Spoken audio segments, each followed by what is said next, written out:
Muy buenos días, sean bienvenidos todos ustedes el Centro Universitario de Ciencias Económico-Administrativas, a través del doctorado en Estudios Económicos, el Centro de Investigación de Teoría Económica, el Cuerpo Académico Temas de Economía Internacional, Finanzas y Desarrollo, y del Departamento de Métodos Cuantitativos, les da la más cordial bienvenida en esta transmisión en vivo sobre la presentación del libro Finanzas Internacionales y Desarrollo Económico, temas contemporáneos de investigación.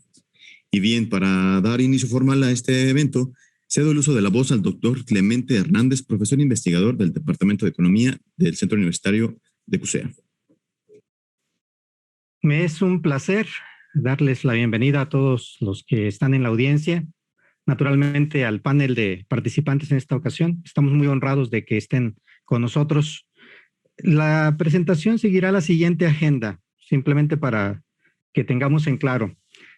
Vamos a permitir 15 minutos por cada comentarista en la primera sección. Cada uno de ellos va a comentar una sección de libros. Después, en la siguiente sección, pediremos a los compiladores de esta obra que realicen comentarios sobre la historia detrás del libro.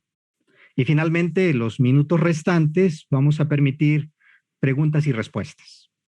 Bajo este escenario, entonces vamos a pedir al primer comentarista que dé inicio, pero antes vamos a presentarlo. El primer comentarista es el doctor Francisco Ortiz Arango. Su grado académico es físico, matemático y maestro en ciencias por la Escuela Superior de Física y Matemáticas del Politécnico Nacional, con maestría en investigación de operaciones por la UNAM. Él es doctor en ciencias financieras por el Tecnológico de Monterrey. Cursó alta dirección de innovación tecnológica en el IPADE. Tiene un postdoctorado en economía financiera en la Escuela Superior de Economía del Poli. Es miembro del Sistema Nacional de Investigadores Nivel 2. Su puesto actual es profesor investigador de la Universidad Panamericana. Ha sido director del Centro de Regulación Energética y Economía del Desarrollo, director de las carreras de Ingeniería Industrial e Ingeniería en Innovación y Diseño. Es coordinador de investigación en la Facultad de Ciencias Económicas y Empresariales de la Universidad Panamericana. Es coordinador editorial y coautor de los volúmenes 1 al 4 del libro Avances Recientes en Evaluación de Activos y Administración de Riesgos. Es coordinador editorial y coautor en el volumen 1 del libro Fronteras en Economía Financiera. También es coordinador editorial y coautor del volumen 1 del libro Crecimiento, Desarrollo y Crisis Financiera, una visión crítica de la economía. Autor de diversos artículos de investigación en áreas de finanzas, publicados en revistas de investigación especializadas, nacionales y extranjeras. Su experiencia profesional: fue director fundador de la carrera de Ingeniería en Innovación y Diseño, es director de la carrera de Ingeniería Industrial, director general del Centro Panamericano de Investigación e Innovación, líder del proyecto de implementación del Sistema de Gestión Educativa, PeopleSoft, en las sedes México y Guadalajara, líder del proyecto UP Processor, financiado por CONACYT, para el desarrollo de un modelo de riesgo operativo. Indudablemente es un honor que un comentarista como usted, doctor Ortiz, haga comentarios sobre los primeros 3 capítulos. Le escuchamos, por favor.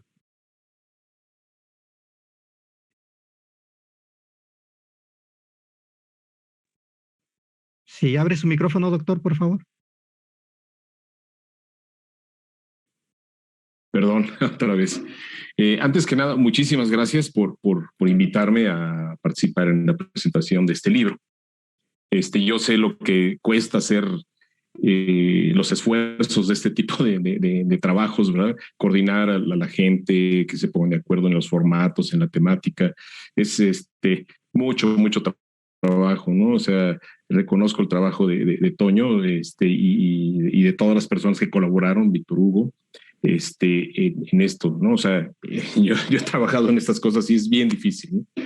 Entonces, dicho esto, pues me complace, ¿verdad?, decir que el libro de Finanzas Internacionales y Desarrollo Económico, temas contemporáneos de investigación, definitivamente, leí todo el libro, pero en particular los 3 capítulos que me tuve que comentar, son los 3 primeros, reúnen temáticas muy, muy interesantes en la vida actual, ¿no? Tocan temas muy importantes. El primero de ellos, que es el papel que desempeña la religión sobre la decisión de colocación de inversión extranjera directa, hecho por Edith Paloma Airad Hernández y Rafael Salvador Espinosa Ramírez. Toca un tema poco visto, ¿no? O sea, Cuando con todos los países están trabajando, o sea, los países en desarrollo como el nuestro, ¿no? Buscamos siempre la inversión extranjera directa, ¿no? ¿Cuál es esta? Pues la que va a fomentar el desarrollo, la que genera empleos, en fin, todos los países en vías de desarrollo estamos buscando esto, ¿no? Y aún los países desarrollados también buscan. Habitualmente los estudios que se enfocan a buscar esta situación o este tipo de fenómenos se enfocan en temas de índole económica, de índole legal, de políticas, en fin. Pero hay un aspecto que no se ha tocado lo suficiente y que afortunadamente se empieza ya a revisar, que es el aspecto cultural, ¿no? El tema cultural a nivel internacional es fundamental para este tipo de situaciones, porque la cultura delimita las maneras de trabajar, las maneras de llevar a cabo los negocios, y esto tiene gran trascendencia o debía de tener gran trascendencia para que una empresa, para que un gobierno, bueno, empresa generalmente, invierta sus recursos en otro país. O sea, las empresas buscan, ¿por qué buscan invertir? Y esto lo delimita muy bien en este capítulo, ¿no? El trabajo de Didi y de Salvador. Nos dicen, bueno, las empresas, ¿por qué alguien se va a ir allá? Bueno, pues puede ser porque hay mano de obra barata, pues porque hay recursos naturales, tengo acceso a ellos, o incluso puedo tener una ampliación de mercado, es decir, no es un secreto que varias empresas europeas o asiáticas llegaron a México gracias al TLC, ¿no? O sea, el que se tenga una parte de fabricación en México les permitía entrar a un mercado más grande, que es el de Norteamérica en general, ¿no? Canadá y Estados Unidos. Entonces, estas son tres razones fundamentales. Sin embargo, el tema que atrae aquí es, oye, y el aspecto cultural no lo estás tomando en cuenta. ¿Cómo se hacen los negocios? Y entonces en este capítulo, ¿no? Tiene una gran trascendencia el análisis que hacen sobre esta parte de la cultura de cada uno de los países respecto a la inversión extranjera. ¿Qué tan factible o qué tan viable o qué tanta posibilidad hay de que se hagan negocios adecuados en un país con cierto aspecto cultural, un marco de referencia cultural? Y en manera muy particular toman el aspecto de la religión. ¿Cómo afecta la religión la cultura? La religión es un tema importante en cualquier cultura, ¿no? Y esto lo retoman aquí y toman en esencia un aspecto fundamental que es la diversidad religiosa, ¿no? La diversidad religiosa, en los estudios que hacen, nos muestran que los países, hay una afinidad, una cercanía religiosa y luego la diversidad religiosa. La cercanía religiosa tiene una trascendencia importante porque, o sea, hay afinidad entre los países desde el punto de vista religioso. Esto puede ser un nexo importante para que haya el gusto o la ansiedad o la facilidad para hacer negocios, ¿no? Y entonces lo que nos muestran aquí, bueno, sí, este es un elemento importante. El estudio que ellos hacen nos dice, bueno, además de hay un elemento todavía más importante que es el tema de la diversidad religiosa y la fortaleza de las instituciones. Entonces, nos hacen un análisis donde muestran que, por ejemplo, en países como Francia, China, bueno, China ya está saliendo de ahí, pero en un inicio, China y el norte y el sur de Italia eran países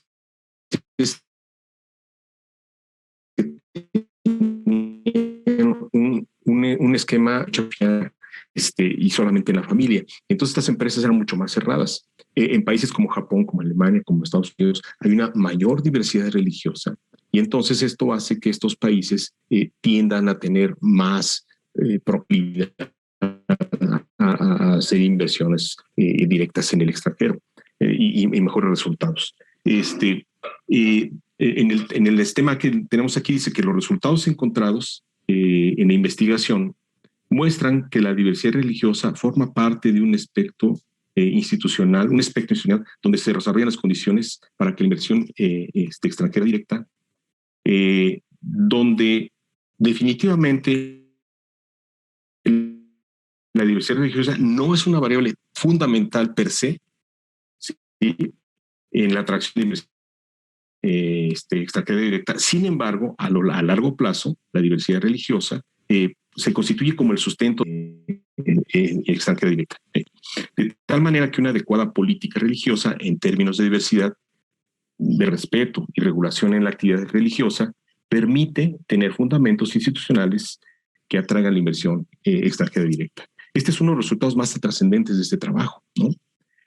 También una limitación identificada al hacer este análisis es que hay una gran dificultad para obtener datos sobre temas religiosos de manera más específica.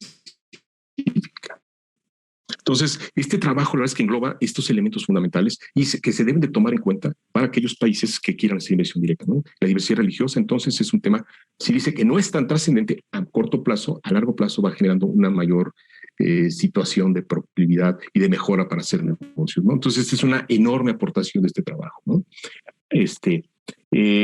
Voy al capítulo 2, ¿no? Que es un tema candente ahorita, lleva ya varios años, pero en particular en este año vemos el tema de las criptomonedas, ¿no? Entonces, el capítulo 2, criptomonedas en América Latina y China, el rol del e-commerce y la especulación financiera. Este es un trabajo de Víctor Hugo Guadalajara Estrada y Laura Salomé Bielmas García. Selene Bielmas García. Decía yo al principio, en esta semana en particular, los mercados de criptomonedas han caído, ¿no? Son 30-35%, ¿no? Entonces, y aquí ese es un tema de especulación terrible, ¿no? Porque sale alguien como Elon Musk a decir, ya no quiero bitcoins porque consumen mucha energía y entonces va en contra de mi política, de que yo estoy luchando por hacer autos eléctricos, y eso hace que el mercado caiga, ¿no? De repente China también esta semana dice, ya no voy a aceptar criptomonedas, Bitcoin en particular, para hacer transacciones. Entonces, esto es una burbuja tremenda, ¿no? Una especulación que se da porque en el último año, en lo que va del año, el Bitcoin pues prácticamente se duplicó su valor. Y otras criptomonedas, Ether, XRP, y en fin, hay un boom, ¿no? Y esto hace que, pues, vamos a analizar qué está pasando, ¿no? Entonces, este trabajo se enfoca a hacer este análisis, da una visión inicial muy interesante acerca de cómo se inician las criptomonedas, ¿no? Iniciando en 2009, la primera criptomoneda que se tiene noticia de manera pues documentada es el Bitcoin, ¿no? En 2009, el cual es un desarrollo de Satoshi Nakamoto.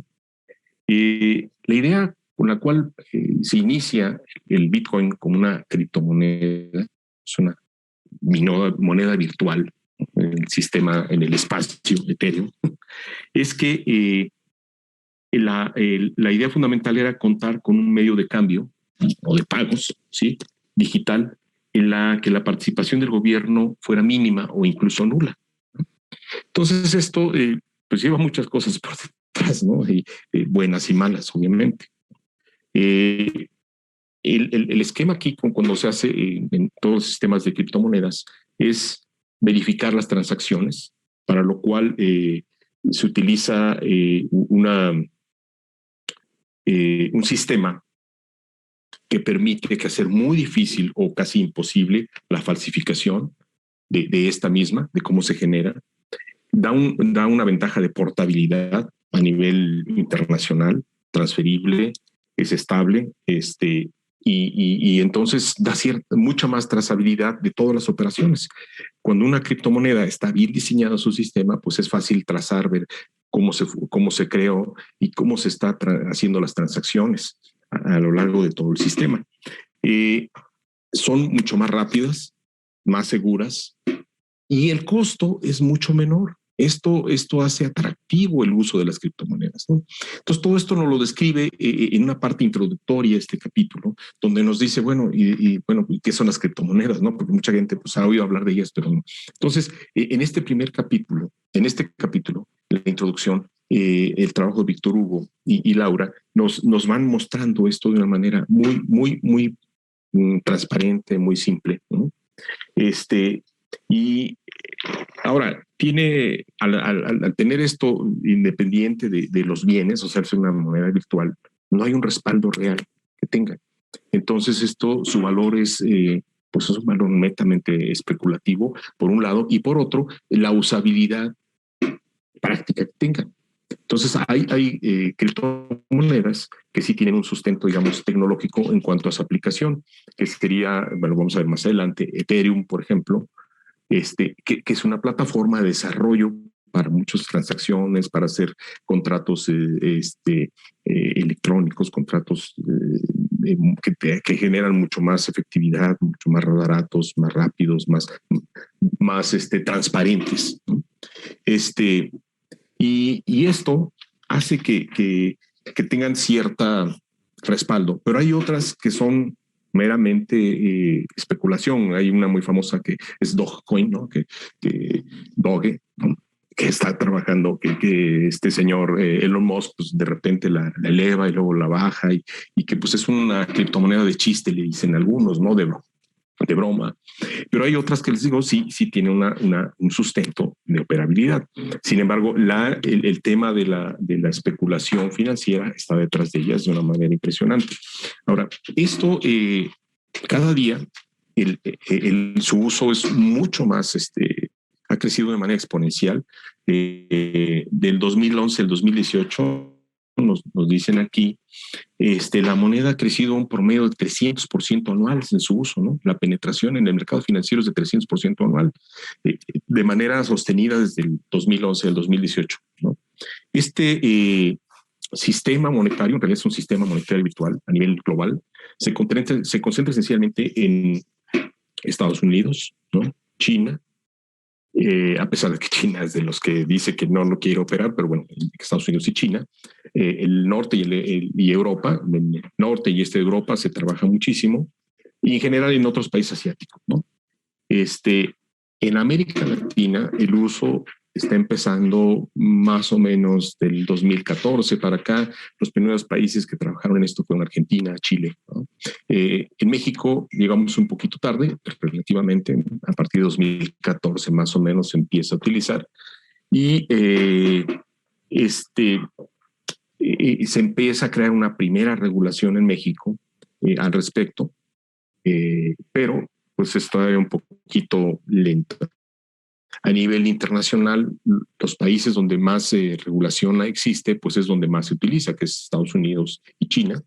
En México, repito, pues no, tenemos un primer bosquejo en 2018 se creó la primera ley fintech o ley para regular las instituciones de tecnología financiera. 2018 fue aprobada por la Cámara de Diputados y ha tenido diversas revisiones a lo largo de este periodo, ¿no? El problema que tenemos aquí, en particular en México, dice que, dado que Banxico declara que las criptomonedas no son monedas de curso legal y además no se encuentran respaldadas ni por el gobierno federal ni por el mismo Banco de México, pues la regulación que se está proponiendo, que se analiza en México, es buscar la forma de proteger a los usuarios mexicanos, porque bueno, pues esto, pues no hay una propia, al no haber un respaldo real, ¿no? No hay un patrón oro, no hay un patrón tecnológico, bueno, hay la tecnología, pero es en el espacio. Entonces, no hay manera de proteger las inversiones. Ahora, ¿por qué tiene tanta proliferación? Ahí aquí es donde viene la relación, la segunda parte de este capítulo, que es el e-commerce, ¿sí? El comercio electrónico. El comercio electrónico, ¿sí? Cada día empieza a tomar más relevancia, ¿no? Los primeros indicios del comercio electrónico se dan en Estados Unidos en 1995, ¿no? Donde empiezan las primeras transacciones comerciales entre personas o entre empresas o entre personas y empresas, ¿sí? En la compra y venta de activos. En ese inicio, el pago se hacía a través de una tarjeta de crédito, a través de un pago de una moneda corriente, ¿no? Dólares, yens, lo que fuera. Al surgir las criptomonedas, pues empieza un comercio en el cual las criptomonedas se convierten en un medio natural para hacer el pago en estas plataformas electrónicas de comercio, ¿no? Por ejemplo, el e-commerce para el 2017 en China y en Corea, ¿sí? La penetración de ventas en estos dos países era del 83%, en Estados Unidos del 77%. Esto en 2017 representó alrededor de 672 mil millones de dólares, ¿sí? de operaciones a nivel mundial, ¿no? Y esto representa aproximadamente el 22.2% de todo el comercio a nivel mundial. Entonces, esto es 2017. Si sacáramos datos actuales, yo creo que esto se iría alrededor de 30-35%, y más en las condiciones actuales de la pandemia, ¿no? que hicieron que esto explotara. O sea, una recomendación, ¿verdad?, para quienes quieran seguir esta línea de investigación. Ahorita esto es impresionante, ¿no? Yo creo que ahorita debemos de andar por el 35-40% de penetración de mercado, del volumen de operaciones, porque pues la pandemia ha hecho que pues a veces no por gusto, sino por necesidad. O sea, yo creo que todos los que estamos aquí presentes, al menos hemos hecho alguna compra en línea, ¿no? Cuando hace 2-3 años a lo mejor ni siquiera lo imaginábamos hacer. Hoy no nos queda otra, ¿no? Por lo anterior, la operación de un sistema financiero virtual compuesto por criptomonedas representa una gran oportunidad del sector. Una oportunidad para regular y una oportunidad para hacer negocios adecuadamente, ¿no? Ahora, es lógico que los gobiernos tengan una gran preocupación por tener una mejor y mayor regulación al respecto, porque al ser esto pues, un mercado global de una criptomoneda que no ves, ¿no?, sino que es a través de sistemas electrónicos, de sistemas computacionales, los gobiernos no tienen injerencia, ¿no? Y esto se ha prestado y se ha hecho, ¿no?, a lavado de dinero, a transacciones oscuras de dinero, porque pues no hay una verdadera trazabilidad para los gobiernos. O sea, sí, no quiere decir esto que no se sepa de dónde a dónde va el dinero, cómo nació, pero la trazabilidad de los gobiernos no. Y esto les afecta mucho porque, pues, a final de cuentas, cuando tú manejas dinero, pues los gobiernos cobran un impuesto, cobran algún costo de transacción. Y este dinero, estos costos de transacción no están llegando a los gobiernos, no los tienen regulados. Ahora, no todo está mal. Hay elementos importantes. En países en desarrollo, ¿sí?, el tema de las remesas se abarata muchísimo, ¿no? En países como México, donde en particular en este año, ¿no?, que se han roto todos los récords de remesas, ¿no?, que las remesas se pudieran hacer a través de criptomonedas, bajaría muchísimo el costo. Para darse una idea, aquí viene el dato, en 2000, a ver dónde tengo el dato, casi el 10% envían comisiones.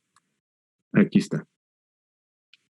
En puras comisiones, en las remesas que se envían a nivel internacional, a nivel mundial, se va el 10% del dinero, ¿no? O sea, vía comisiones, vía tipos de cambio, las remesas a nivel mundial, el 10% de ese dinero se lo queda algún intermediario, por tipos de cambio o por comisiones. Esta es una cantidad impresionante, ¿no? Pensemos nada más en México.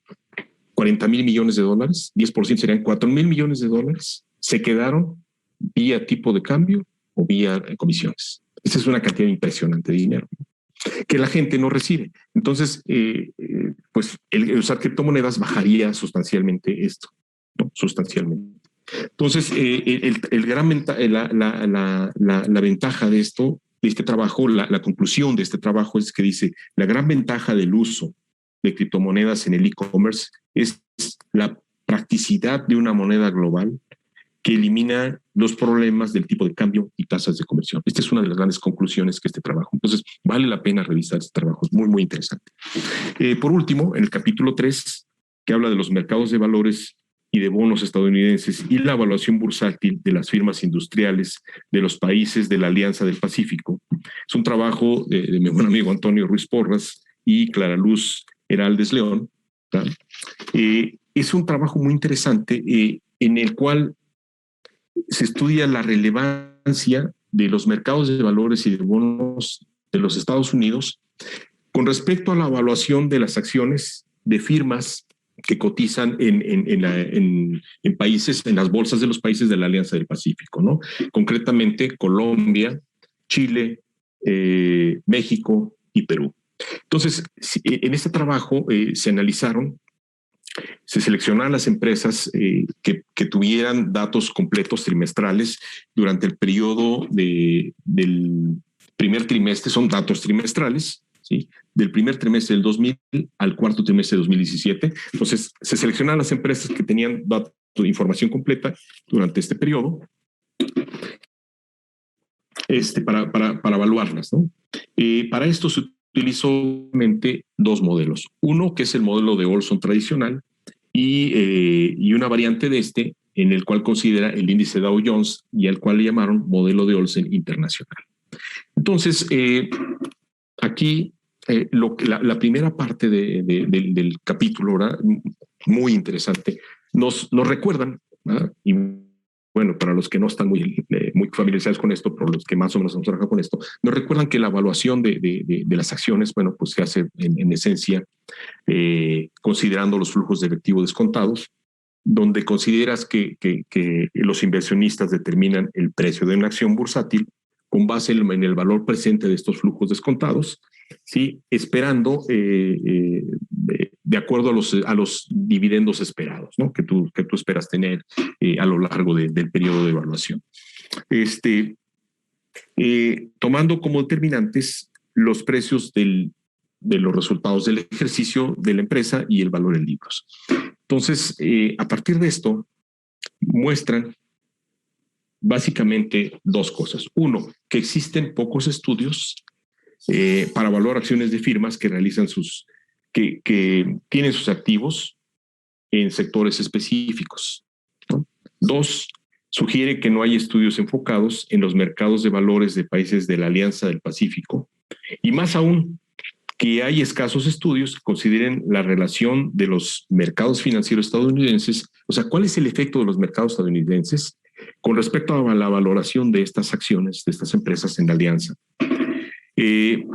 Una aplicación de este trabajo es el uso decíamos que es el modelo de Olsen internacional, que es una gran aportación porque muestra ciertas diferencias al considerar la relación del mercado de los Estados Unidos en la evaluación de las acciones.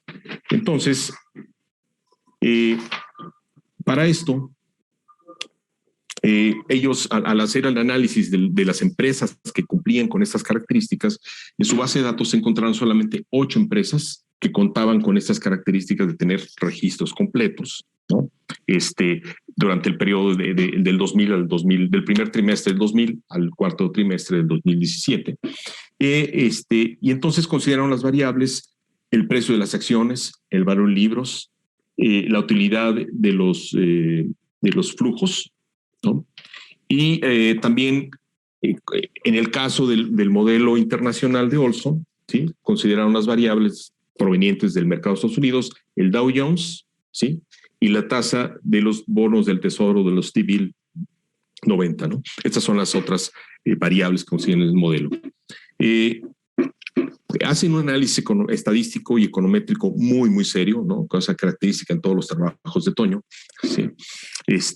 Y entonces se establecen, lo primero que hacen es establecer un orden de integración en las variables. Para eso utilizan pruebas de raíces unitarias y para evitar que haya regresiones espurias. Posteriormente se realiza una estimación y el análisis de los modelos de Olson tradicional y el de Olson internacional. Finalmente, se evalúa la relevancia de las formas en los valores en cómo afectan el mercado de valores de Estados Unidos y los T-bills, ¿no? Que en el modelo de Olsen internacional, en la evaluación de las acciones de estas empresas, de estas firmas industriales que cotizan en la Alianza del Pacífico. Los principales hallazgos de este trabajo, muy importantes, ¿sí? Desde el punto de vista del análisis estadístico, son los precios de las acciones de las firmas son heterogéneos, ¿no? Entonces, no hay una homogeneidad. Entonces, desde el punto de vista estadístico, lo que encontraron que las firmas Los valores de las acciones de las firmas no son homogéneos. Las utilidades de las firmas manifiestan algunos valores positivos, valores negativos, y lo que sí presentan en general es una mayor volatilidad. Como tercer caso, tercer descubrimiento es que las variables originales muestran distribuciones no normales y además son asimétricas. El cuarto elemento dice que las variables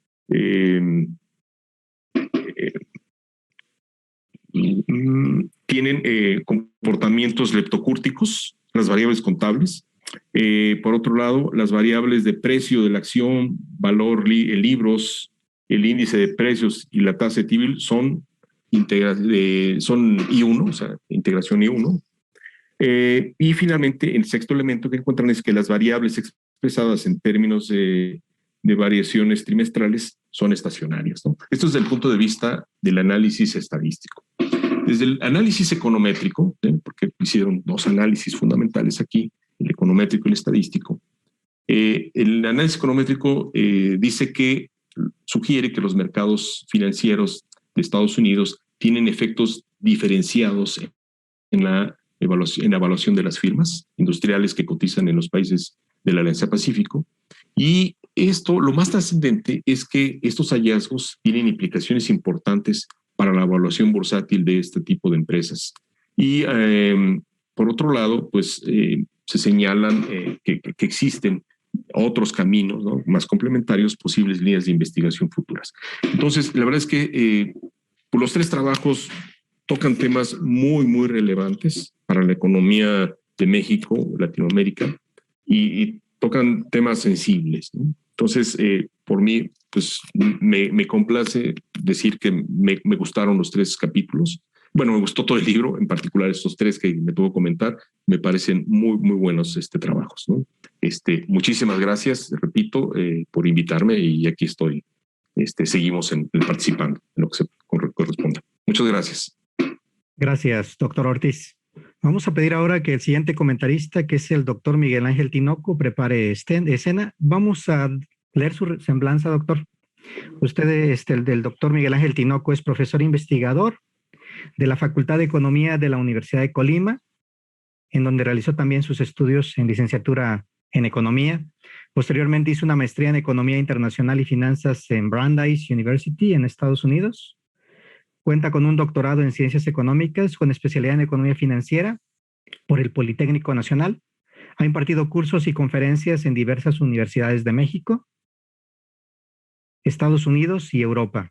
Posee la distinción de investigador nivel 1, investigador nacional nivel 1 por el CONACYT. Su línea de investigación trata sobre el rol de las instituciones financieras en el crecimiento económico y la economía de la energía.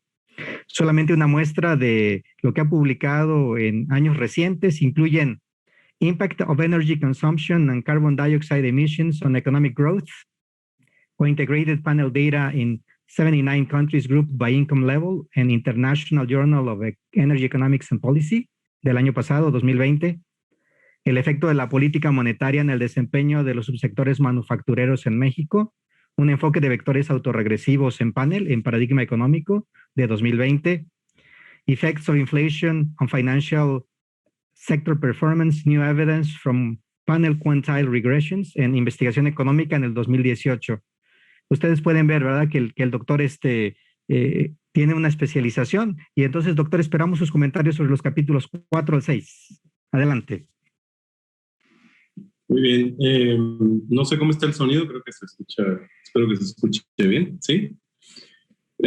Yo traje una presentación, es pequeña, y ahí puse algunos extractos de los capítulos que voy a comentar. Antes que nada, quiero agradecer la invitación que me hicieron para participar en este evento. Creo que es la primera vez que participo con ustedes y la verdad es que es un honor para mí estar aquí el día de hoy platicando sobre este resultado de investigación que ya se convirtió en un producto, ¿no?, en un libro. Entonces, ¿puedo presentar el documento? Supongo que sí, ¿verdad? Sí, adelante. Ok, un momento. Creo que sí se ve, ¿verdad? Sí, se ve bien. Bueno, entonces, sí, gracias. Entonces, pues yo les voy a hacer algunos comentarios sobre los capítulos 4, 5 y 6 de este libro que se titula Finanzas Internacionales y Desarrollo Económico, como ya lo dijo el doctor que acaba de terminar su presentación, que son temas contemporáneos de investigación. Bueno, nada más para ponerlo aquí en contexto, puse la estructura del libro, ¿no? Aquí tenemos entonces que tiene dos partes y el doctor ya estuvo platicándonos sobre religión e inversión extranjera directa, criptomonedas, e-commerce y especulación en América Latina y el Caribe, y mercado de valores, bonos estadounidenses y evaluación bursátil. Entonces, en lo que a mí me corresponde, voy a hacer comentarios sobre rendimiento y cobertura de portafolios con divisas y criptomonedas, exportaciones y deuda pública en Estados Unidos, y 6, ciencia, tecnología e innovación chinas en América Latina y el Caribe. Entonces, como podemos observar, una de las características o bondades de este libro que yo, de las que observé es que pues bueno, se trata de la combinación de estos temas que son multidisciplinarios e interdisciplinarios, que es algo de lo que se ha estado abogando últimamente para que los estudios tengan otras dimensiones, consideren otras variables que no solamente puedan corresponder, por ejemplo, a las finanzas, sino que tomen variables sociales, variables políticas, tengan otra dimensión para poder ofrecer unas lecciones más enriquecedoras, ¿no? Y es parte de lo que hace este libro y este esfuerzo que están haciendo los investigadores que aquí participan de tratar de ofrecer lecciones más enriquecedoras con base en en una gama más amplia de temas, ¿no? Bueno, entonces, los temas, como ya lo dije, pues son estos tres, el 4, el 5 y el 6, rendimiento y cobertura de portafolios con divisas y criptomonedas, exportaciones de deuda pública y ciencia, tecnología e innovación. Con respecto al primer trabajo, tenía la sospecha de que el doctor Arango, cuya trayectoria pues sí, ya la he conocido a través de sus publicaciones, ya la sospecha de que nos iba a dar un buen antecedente de lo que son las criptomonedas, ¿no? Por los temas de investigación que él trabaja. Entonces yo les voy a platicar un poquito nada más con respecto a este capítulo que tiene que ver con la incorporación de las criptomonedas en un portafolio, entonces que combina pues las criptomonedas con diversos tipos de divisas, ¿no? Y en este trabajo lo que hacen los autores pues es analizar si las criptodivisas pueden ser una forma de inversión en la que se pueda construir un portafolio que a su vez disminuya el riesgo y eleve el rendimiento, ¿no?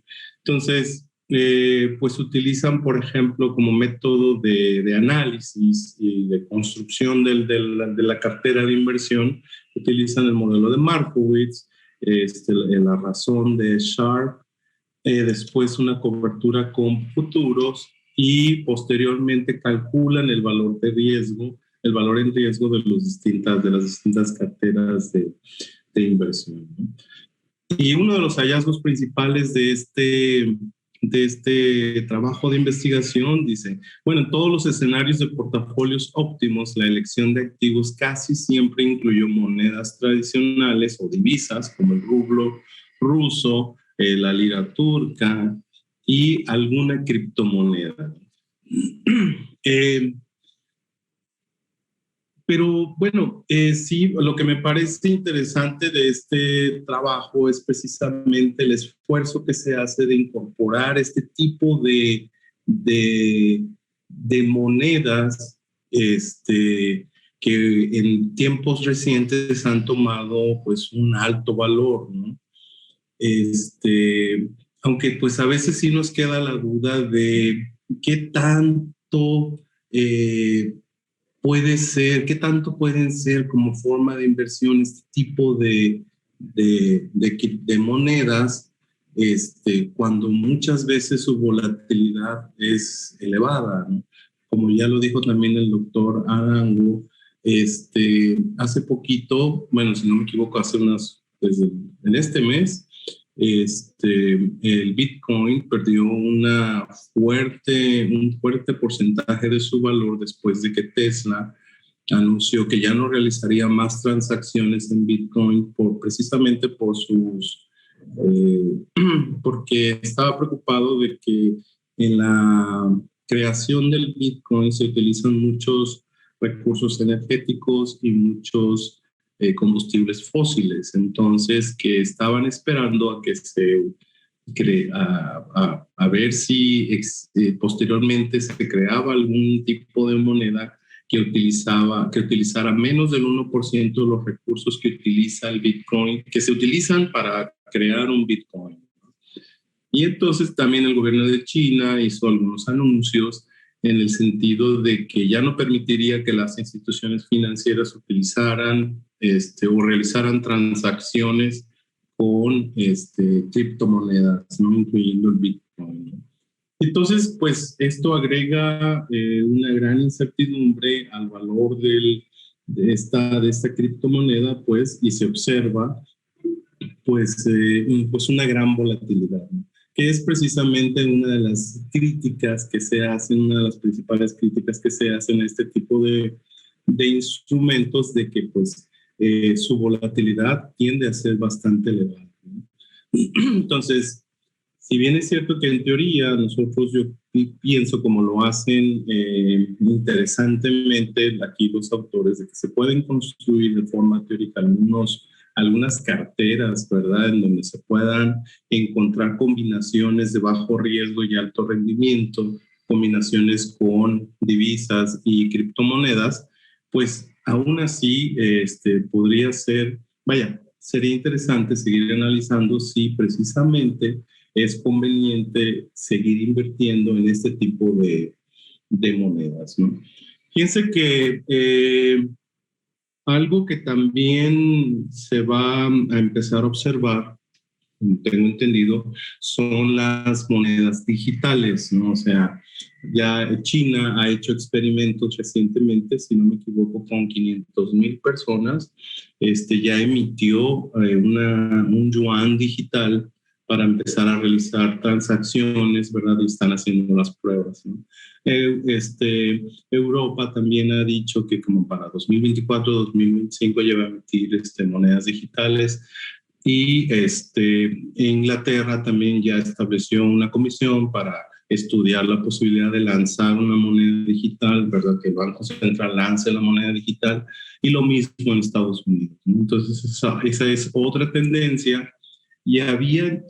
Entonces, en este contexto de lo que está sucediendo actualmente, pues en este contexto se da la relevancia de esta investigación pues que propone, ¿verdad?, ya incorporar un elemento, digamos, nuevo a una cartera de inversión. Entonces, y eso es lo que me pareció bastante atractivo de este capítulo.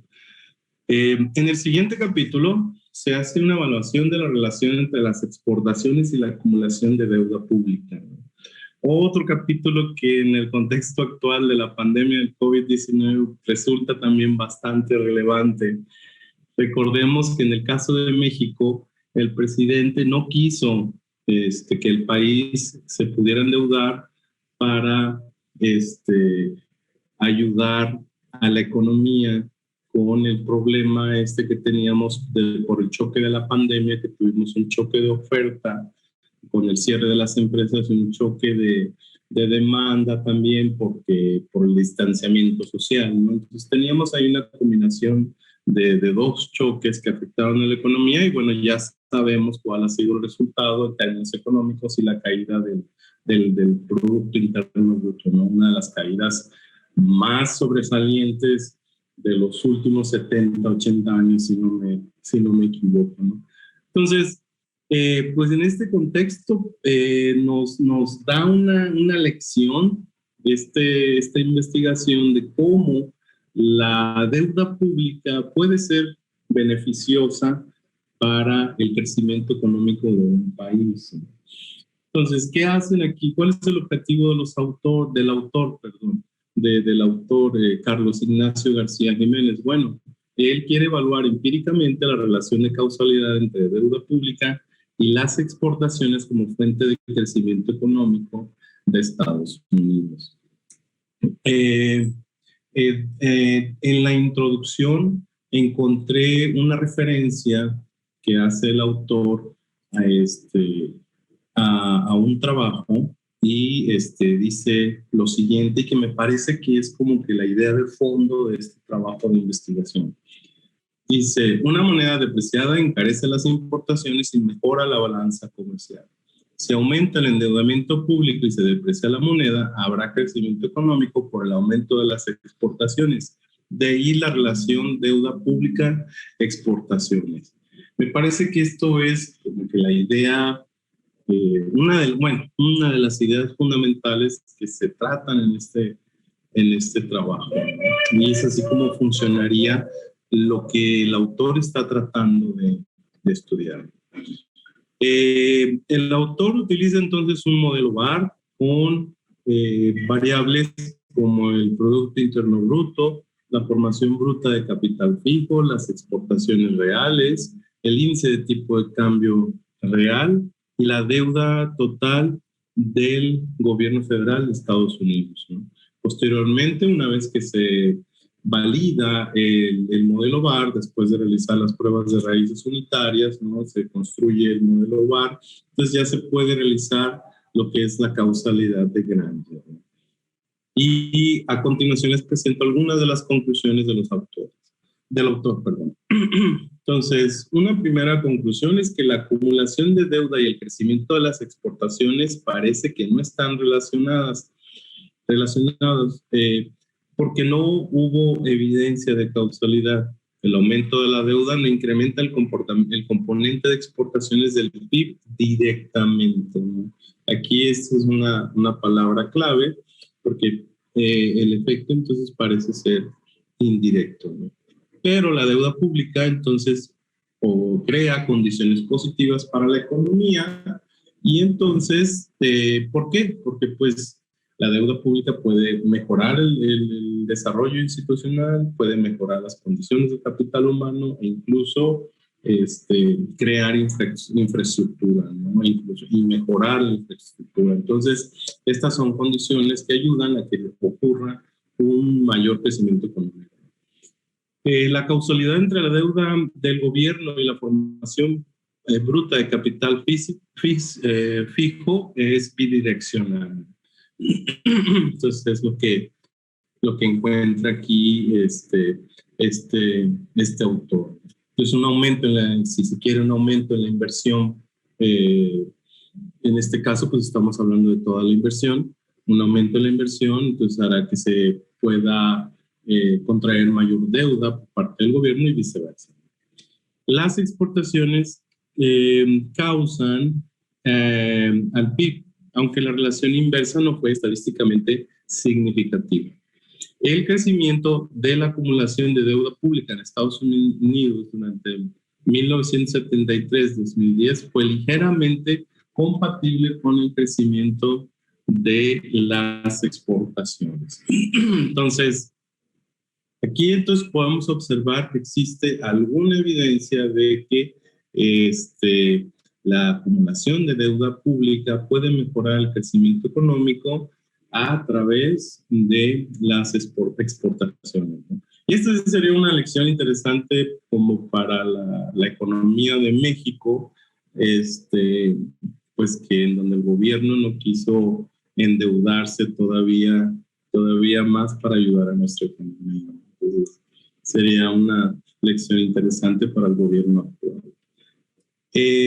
Y finalmente, pues tenemos este otro capítulo que se refiere a ciencia, tecnología e innovación chinas e implicaciones para el futuro de América Latina y el Caribe, que fue escrito por Clemente Hernández Rodríguez y José Antonio Olivares Mendoza. Este es un artículo que se inscribe en el área de relaciones económicas internacionales, por lo tanto el método de análisis no es cuantitativo en el sentido empírico, sino es otro tipo de análisis más cualitativo, por así decirlo, ¿no? Que resulta también bastante interesante si uno va analizando los datos y desglosando la información que ellos así presentan. Para iniciar su análisis, los autores señalan dos eventos importantes.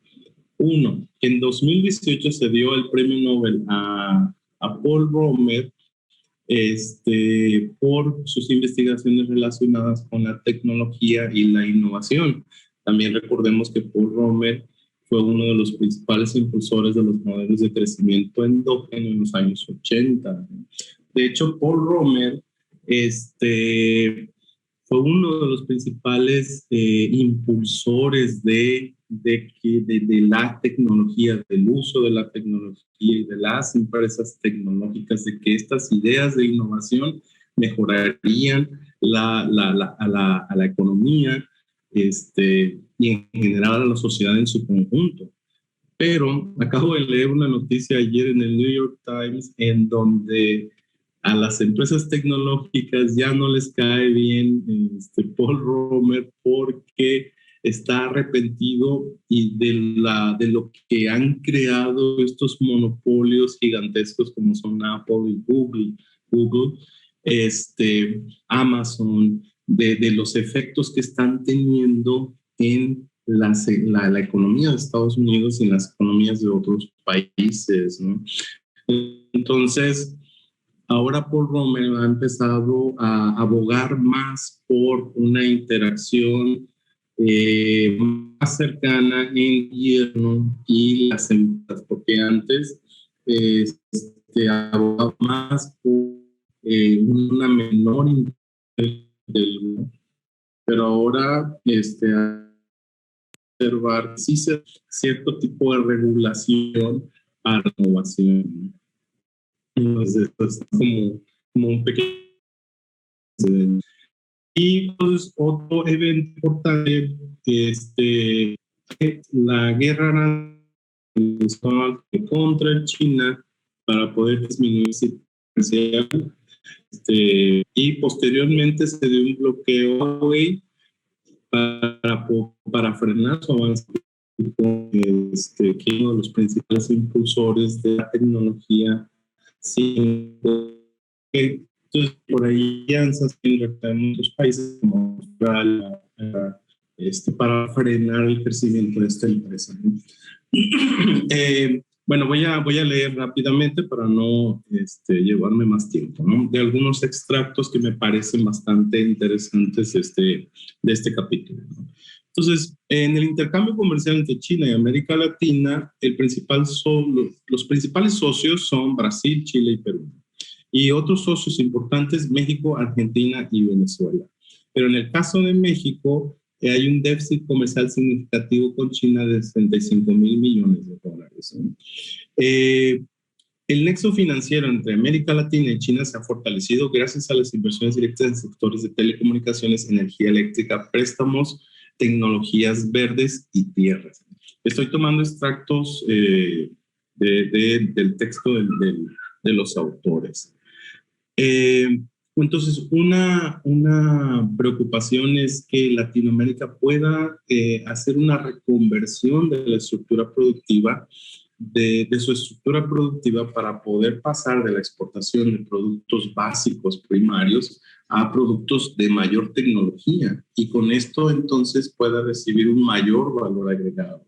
Entonces, China generalmente le manda productos manufactureros a manufactureros a América Latina con mayor tecnología y entonces América Latina sigue siendo ese exportador de materias primas y productos básicos, ¿verdad? Como lo ha estado haciendo desde hace mucho tiempo. ¿Qué tiene que ver con esto? Bueno, China ha estado impulsando mucho su ciencia y tecnología Pero en el caso de América Latina, por ejemplo, hay un bajísimo nivel de inversión en ciencia y tecnología, hay un bajísimo nivel de registro de patentes. China, como dicen los autores, ya superó a Estados Unidos en el número de patentes. Y bueno, esto tiene que ver también con el hecho de que China se quiere convertir en una potencia y ha aumentado su inversión en ciencia y tecnología a 2.5% del PIB, ¿no? Eso creo que son datos del 2015. Entonces, aquí lo interesante es poder observar estas disparidades que se observan entre China y América Latina en cuestión en cuestión de comercial y en cuestión de relaciones económicas, y pues que también tiene que ver con este aspecto de ciencia, tecnología e innovación, y pues las opciones que tendría América Latina como para poder mejorar su relación y sacar un mejor provecho de esta relación que tiene con este gran país asiático, ¿no? Y finalmente los autores dan una lista de áreas en las que América Latina podría aprovechar para mejorar su situación, ¿no? Entonces, por ejemplo, en número 1, habría que mejorar su relación o a impulsar una mejor estrategia en cuestión de seguridad alimentaria, energía, tecnologías de información y telecomunicaciones, inteligencia artificial, nanotecnología, medicina y genética, ¿no? Entonces, pues esos fueron los temas que me ha tocado presentar, que han sido bastante actuales e interesantes. La cuestión de China la tenemos presente en todos los días, la cuestión de la deuda pública, que ha estado presente en el tema reciente de la economía mexicana, y esto de las criptomonedas, que bueno, también han estado tomando un fuerte impulso. Entonces es lo que les quería comentar el día de hoy, y pues felicidades a todos los participantes de este producto de investigación. Muchas gracias, doctor Rinoco. Vamos ahora a pedir, por favor, que el siguiente comentario lo haga el doctor David Juárez Luna. David Juárez Luna es ingeniero matemático por la Escuela Superior de Física y Matemáticas del Instituto Politécnico Nacional. Es maestro en Economía por el Centro de Investigación y Docencia Económica, CIDE. Es doctor en Economía por la Universidad de Essex, en Inglaterra. Es candidato a investigador del Sistema Nacional de Investigadores. Sus líneas de investigación son altruismo, identidad y redistribución, y política de generación de electricidad. Entre las revistas en las que ha publicado se encuentran The Economic Journal y Revista Mexicana de Economía y Finanzas. Actualmente es profesor investigador de la Facultad de Economía y Negocios de la Universidad Anáhuac en Ciudad de México. Por favor, doctor Juárez, le escuchamos. Muchas gracias, doctor Clemente. Muchas gracias primeramente al doctor Antonio Ruiz Porras por la invitación, y una felicitación a las autoras y los autores, y obviamente a los coordinadores de este libro, que sin duda es un importante esfuerzo. Yo voy a comentar 3 capítulos, el capítulo 7, 8 y 9. Para comenzar, quiero decirles que cuando uno se adentra en los temas de economía, por lo general habla de temas muy generales, o en ocasiones se enfoca uno a temas muy generales. Decir pobreza, decir desigualdad, crecimiento económico, pero también conviene muchas veces voltear a ver a las cuestiones más particulares. Hablando de pobreza, por ejemplo, o de movilidad social, pues muchas veces quisiéramos acabar con la pobreza, o desear que las personas quienes nacieron pobres dejen de serlo, pero ¿cómo lograr estos objetivos? Estos 3 capítulos de los que comentaré abordan de una manera muy, digamos, rica, particularidades, sobre todo relacionadas con el desarrollo económico.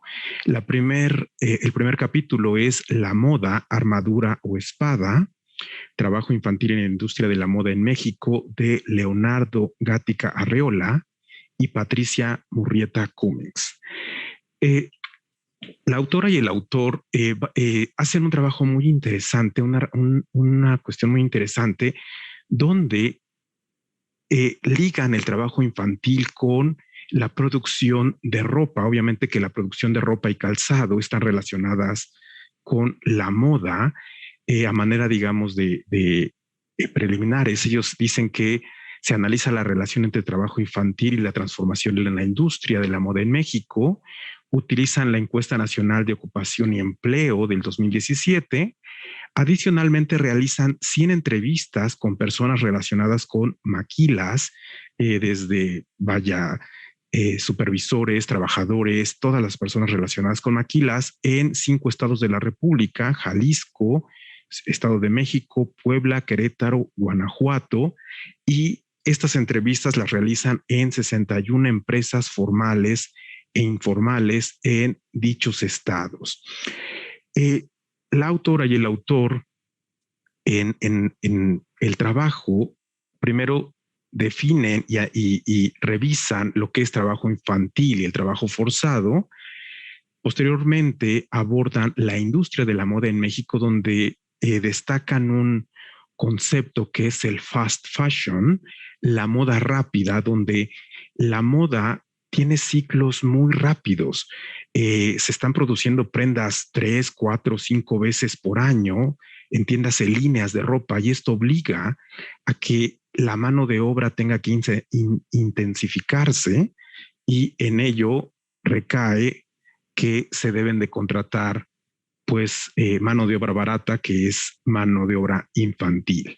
Los factores que facilitan el trabajo infantil en la industria de la moda en México ya entran de manera particular en las características de México, y finalmente dicen que se tiene una batalla sin un fin, la dificultad para frenar el trabajo infantil.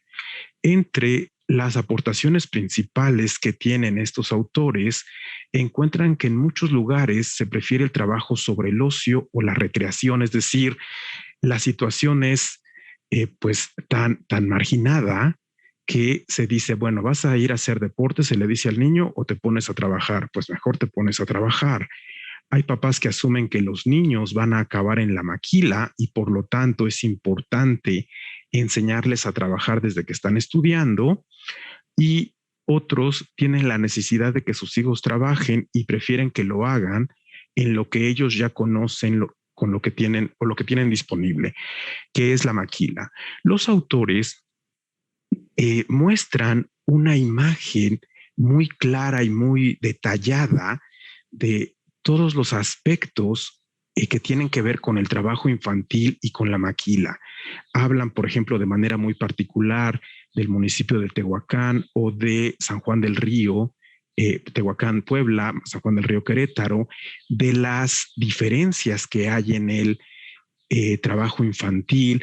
En el trabajo se muestran extractos de entrevistas donde dejan ver claramente que las condiciones de el trabajo infantil en las maquilas son muy malas, y lo peor de todo es de que las personas trabajan en esas malas condiciones porque sus condiciones, su contexto de trabajar en el campo o en otros lugares son todavía peores.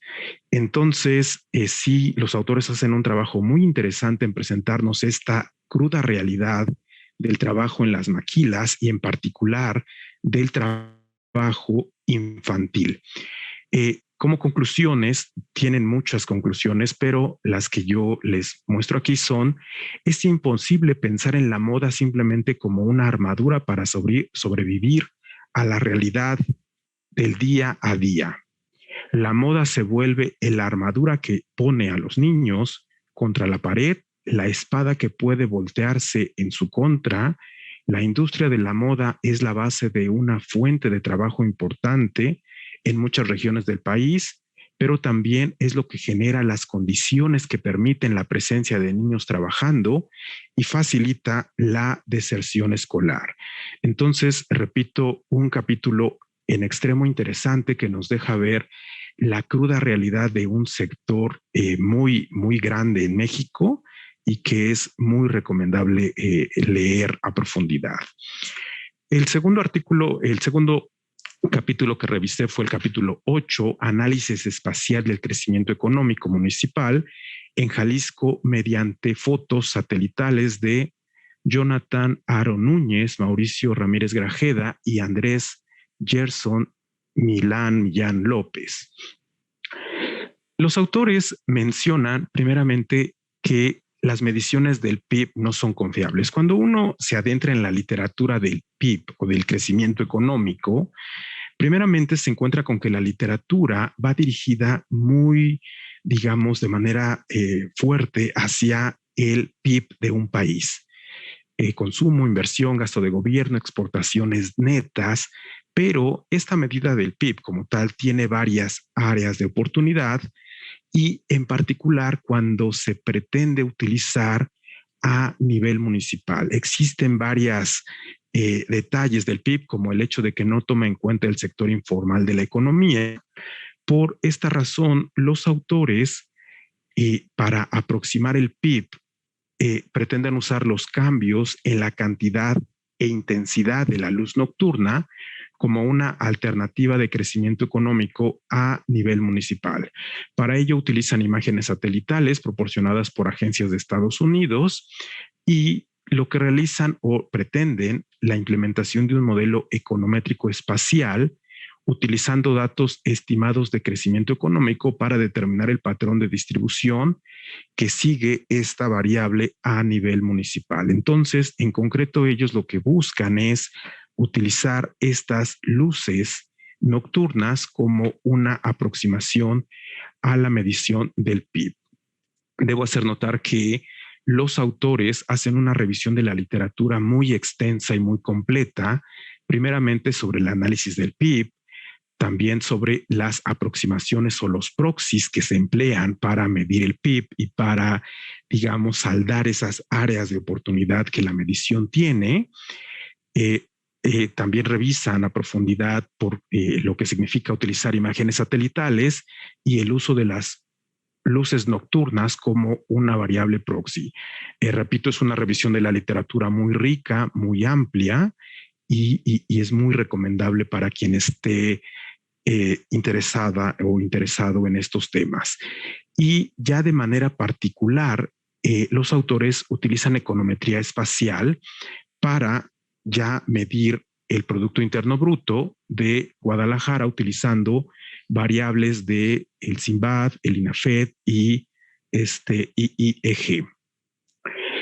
Y debo hacer notar que los autores hacen un trabajo muy importante porque trabajar con imágenes no es algo sencillo. Deben de hacer allí trabajo en utilización de datos muy importante para después poder trabajar la econometría. Utilizan varias pruebas y de correlación y demás muy extensas que explican en el capítulo, y dentro de todos los resultados que encuentran, uno de ellos es que la zona con mayor crecimiento ha sido la zona metropolitana de Guadalajara. Aquí les muestro esta imagen donde en 1992 está la luz nocturna de la zona metropolitana de Guadalajara, y a través del tiempo se ve cómo ha ido aumentando tanto en tamaño como en intensidad. Y obviamente también mencionan a Puerto Vallarta como otro importante polo de crecimiento, y dentro de las conclusiones que nos brindan los autores, dicen que el cambio de las luces nocturnas es un buen proxy al crecimiento económico a nivel municipal. Hay una fuerte centralización de la actividad económica jalisciense en la zona metropolitana de Guadalajara, y la posibilidad de crecimiento económico de un municipio es mayor cuando los municipios cercanos o colindantes presentan crecimiento.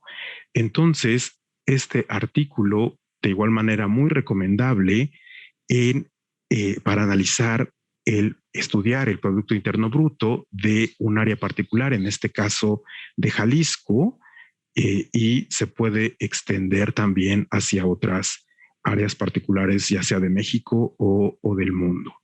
Y finalmente, el capítulo 9 es el impacto del trabajo infantil y el orden de nacimiento sobre la distorsión de grado para la edad en áreas urbanas de México del año 87 a 2014, un trabajo de Xochitl Valdés Castro y Baruch Ramírez Rodríguez. Aquí, de igual manera, este trabajo se enfoca en el trabajo infantil y la cuestión es, bueno, cuando los niños trabajan, ¿qué tanto les afecta en su desempeño escolar y también el tipo de trabajo que realizan? El propósito del trabajo es entender el problema del trabajo infantil y el desempeño escolar. Para ello utilizan el índice SAGE de distorsión de grado para identificar la entrada tardía en la escuela de los niños y usan un modelo probabilístico con datos de la NU y de la ENOE. Y de igual manera los autores hacen una revisión de literatura extensa sobre la cuestión de distorsión de grado, es decir, de cuánto se le afecta a un niño por trabajar y si ingresa a la escuela a la edad de 6 años, de 7, de 8, hablan de la metodología que emplean, la distorsión de grado y también del efecto del orden al nacer. Si eres el primer hijo, segundo hijo, tercer hijo, si es un niño o una niña, también tiene diferentes implicaciones. De igual manera, tienen muchas aportaciones en el capítulo. Una de ellas es que un niño que trabaja tiene un 4% más de probabilidad de experimentar distorsión de grado. Distorsión de grado quiere decir que no curse el grado que le corresponde. Un niño de 7 años debería de ir en segundo grado y puede ser que está distorsionado si va en primer grado, por ejemplo. Otra aportación es de que si el jefe de familia es soltero, viudo o divorciado, tiene 4.3% más de probabilidad de experimentar distorsión de grado. El trabajo doméstico es estadísticamente más perjudicial para las niñas que para los niños. Este resultado es, creo yo, importante porque también desde allí abona a las diferencias de género que después se materializan en diferencias de salario para las mujeres con respecto de hombres y demás. A lo que voy es de que el trabajo doméstico, al afectar más a las niñas, también puede ser un factor importante de estudio como motor hacia diferencias laborales de género. Otra aportación es de que un niño mayor tiene un 8.1% más de probabilidad de sufrir una distorsión de grado que sus hermanos menores, y las niñas mayores tienen 1.8% más de probabilidad de quedarse atrás en su progreso escolar. Realmente son aportaciones muy importantes y ya como conclusiones, los autores indican que el trabajo infantil sí interfiere en el rezago educativo.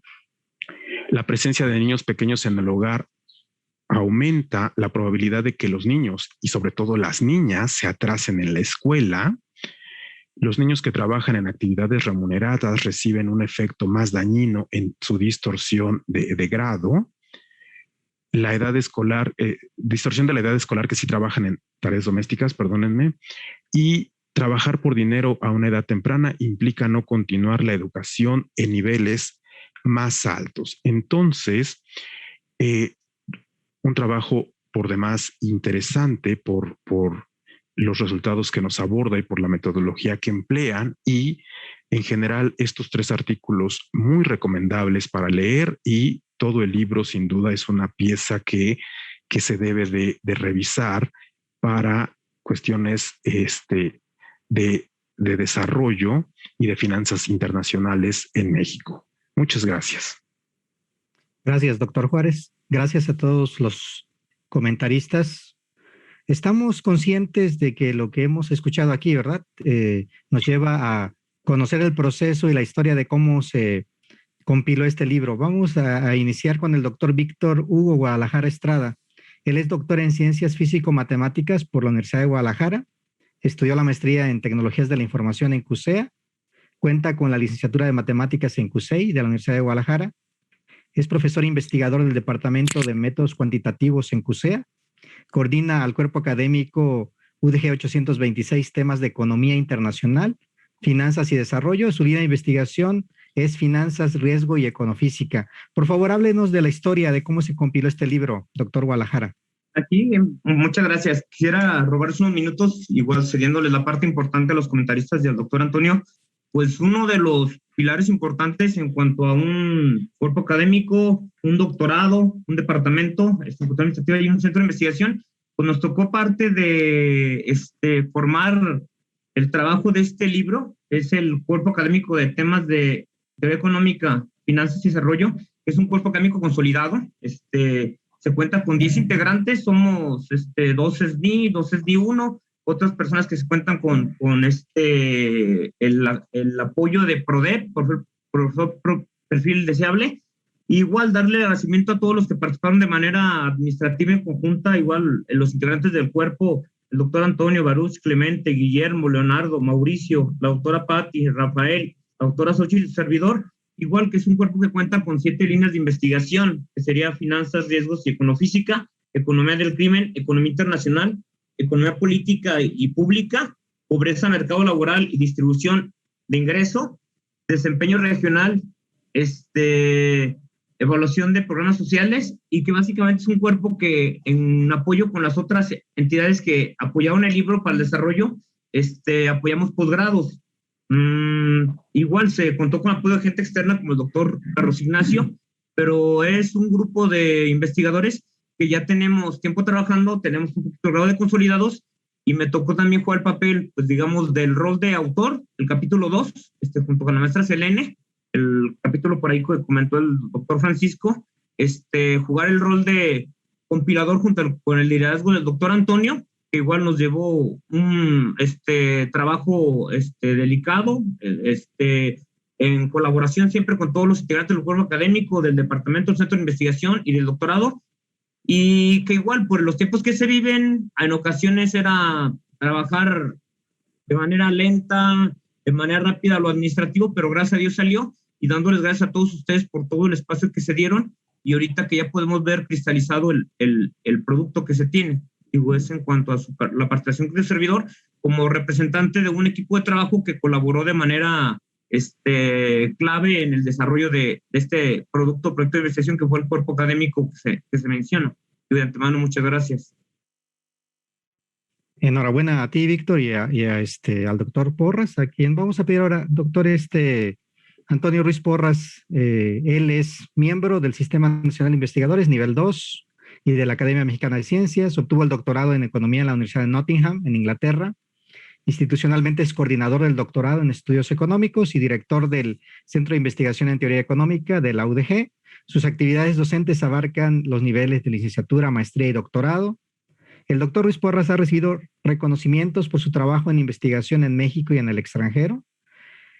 Sus trabajos se enmarcan en temas referidos a la economía pública, la economía internacional, la econometría aplicada, el desarrollo económico y la economía financiera.